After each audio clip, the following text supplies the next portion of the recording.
সালাম। আশা করি আপনারা আন্দোলন সংগ্রামে এখনও সম্পৃক্ত আছেন। ইতিমধ্যে আপনারা জানেন যে গতকালের যে সংগ্রাম আন্দোলন হয়েছে, এই আন্দোলন সংগ্রামে প্রায় ৭১ জন বীর ছাত্র সমাজ শহীদ হয়েছেন। আল্লাহ তাদের এই শহীদি যে মৃত্যু সেটা কবুল করুক, আল্লাহ তাদের জান্নাত নসিব করুক। ইতিমধ্যেই কালকের যে হত্যাকাণ্ড এবং আগের দিন যে ছাত্রদের উপর হত্যাকাণ্ড সব মিলিয়ে প্রায় ৮১ জনেরও অধিক ছাত্র জনতা হত্যার শিকার হয়েছে। এই ছাত্র জনতার হত্যার দায়ভার এবং এই হত্যার যেই নির্দেশদাতা সেটা হিসাবে আমরা শেখ হাসিনাকেই মনে করি। কারণ শেখ হাসিনা তার নির্দেশে Chhatra League, police League, RAB, BJP সম্মিলিতভাবে নিরস্ত্র ছাত্র জনতার উপর ঝাঁপিয়ে পড়েছে এবং তাদের যেভাবে পাখির মতো গুলি করে হত্যা করেছে, এর খুনি হচ্ছে শেখ হাসিনা। এই অসভ্য, বেহায়া, নির্লজ্জ, পাষণ্ড, হৃদয়হীনা শেখ হাসিনার বিচার বাংলাদেশের মাটিতে করতে হবে। এটাই আমার প্রথম দাবি।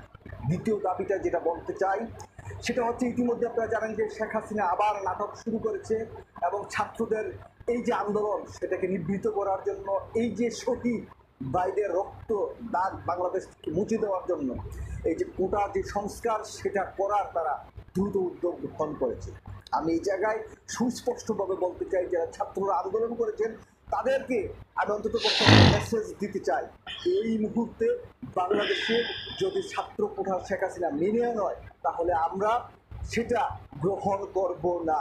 দ্বিতীয় বিষয় হচ্ছে, এই মুহূর্তে এই খুনি শেখ হাসিনা ছাত্রদের হত্যার নির্দেশদাতা শেখ হাসিনার সাথে কোনো বৈঠক নয়।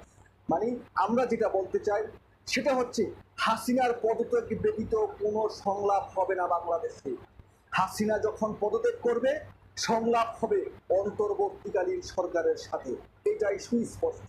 এখন দফা এক, দাবি এক, শেখ হাসিনার পদত্যাগ।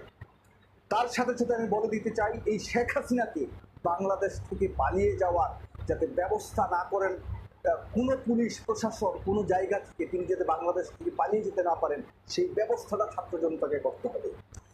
এই যে রাত একটি গেল, এটা বাংলাদেশের ইতিহাসের সবচেয়ে কলঙ্কিত রাত হবে। 1971 সালে পাক হানাদার বাহিনী যেভাবে নিরীহ নিরস্ত্র মানুষের উপর রাতের অন্ধকারে ঝাঁপিয়ে পড়েছিল, ঠিক সেরকমই একটি রাত অতিবাহিত করেছে বাংলাদেশের জনগণ। এই রাতে কত মানুষ হত্যার শিকার হয়েছে সেটা আমরা জানি না। আমি বাংলাদেশের কয়েকটি জায়গায় কথা বলেছি। ভোর রাত ফজরের নামাজ পড়ে আমার সাথে একজন প্রত্যক্ষদর্শী কথা হয়েছে যে ভ্যান গাড়ির উপরে সাদা কাপড় দিয়ে লাশ নিয়ে যাওয়া হচ্ছে। সুতরাং আপনারা বুঝতেই পারছেন গতকালকের যে রাত্রি গিয়েছে সেটা কতটুকু দুর্বিষহ, কত বেদনাদায়ক একটি রাত্র অতিবাহিত করেছে বাংলাদেশের জনগণ। এই জায়গায় কোনো নিউজ, কোনো সংবাদকর্মী কোথাও কাউরে দাঁড়াতেই দেয়নি বাংলাদেশের এই স্পেসিস্ট স্বৈরাচারী শেখ হাসিনা।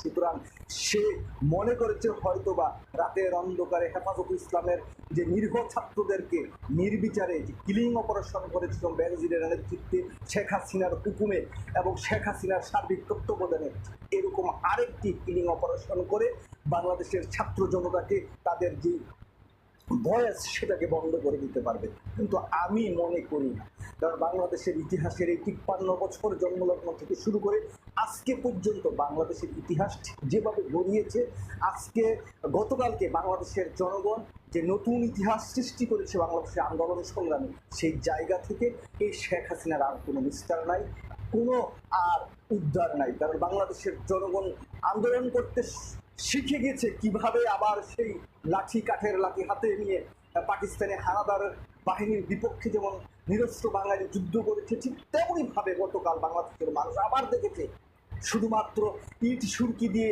ঢিলাঢিলি করে এবং কাঠের শুধুমাত্র একটু লাঠি নিয়ে হাতে দৌড়াদৌড়ি করে এই অস্ত্রধারী পাকিস্তানি জারজ সন্তান শেখ হাসিনার এই অবৈধ সন্তান শেখ মুজিবের অবৈধ সন্তানদের বিরুদ্ধে যে যুদ্ধটি, অসম যুদ্ধটি কালকে বাংলাদেশের জনগণ করেছে, সেই জায়গায় দাঁড়িয়ে আমি আরেকটি কথা বলতে চাই যে শেখ হাসিনাকে বাংলাদেশ থেকে কোনো ক্রমে পালাতে দেওয়া যাবে না।